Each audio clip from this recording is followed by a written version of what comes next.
Na'im in a collection called Al-Hilya, and it has a reasonable chain of narration narrated to us by Abu Dharr al-Ghifari. And this is a heavy hadith, so embrace yourself a little bit. This is the theme is the unlawfulness of harm.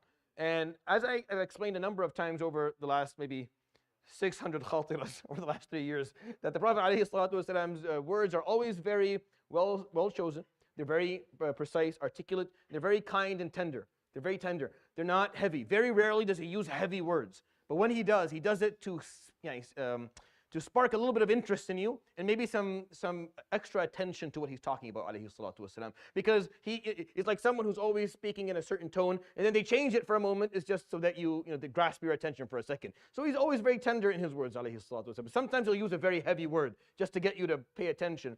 And in this hadith, it's one of those heavy ones. At least I think it is. Maybe you don't feel it, but I think it's one of them.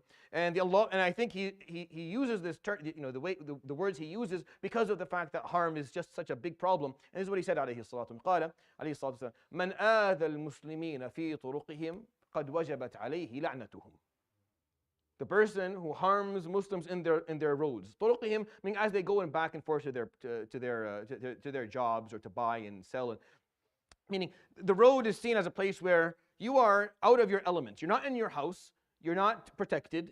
You're en route, and you're basically in limbo for a little bit. And you need the road to be safe. You need it to be clean so that you can get there safely. You can't have people sitting around there watching you leave and watching your wife and watching your children and watching. It's very unsettling when people are harming you on the roads. We don't have that problem as much here in this country, but if you live back in the Middle East, you know that. So the Prophet ﷺ would say, the person who harms Muslims on their turuq, on their ways to places, or they put garbage on the road, so the road smells like a laboratory, or it looks like you're walking into a mezbala. It's so dirty. Or people who actually harm people on the way. A lady is going somewhere and she has to hear comments, or someone is going somewhere and has to hear comments, or someone has to be looking in a way that is not appropriate, or watching what they bought, or making them feel uncomfortable about themselves. فَقَدْ وَجَبَتْ عَلَيْهِ لَعْنَتُهُم.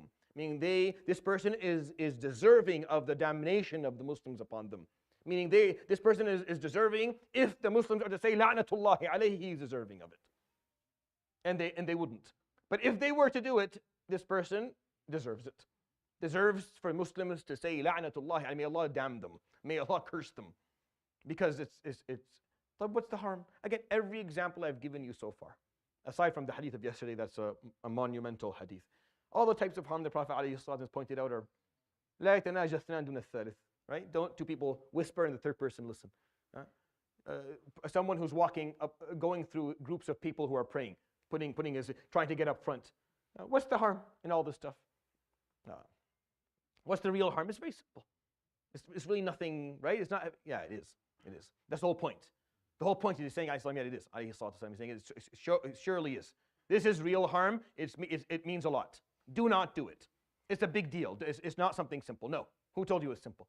Who told you that hurting people's feelings and hurting their integrity and disrespecting them is something simple? It's not something simple. It's a big deal, and you'll be held accountable for it. So if you throw garbage on the road that Muslims walk on, or you sit there and you stare at people prying into their private lives, this is harm, and this is something worthy of their damnation upon you. As Allah subhanahu wa ta'ala salam. May Allah protect us all. This is how He valued the sanctity of human life, of human integrity, and of human well-being. This is how He valued it, alayhi salatu wasalam. If we truly believe in Him, we have to value it the same way. And there's no other way to understand what he's explaining here, عليه الصلاة والسلام, aside from that. يروي الإمام الطبراني في الكبير وأبو نعيم في الحلية بسند حسن عن أبي ذر الغفاري رضي الله عنه قال قال رسول الله صلى الله عليه وآله وصحبه وسلم من آذى المسلمين في طرقهم فقد وجبت عليه لعنتهم. صدق رسول الله صلى الله عليه وسلم. سبحانك وبحمدك أشهد أن لا إله إلا أنت أستغفرك وأتوب إليك وصلى الله وسلم وبارك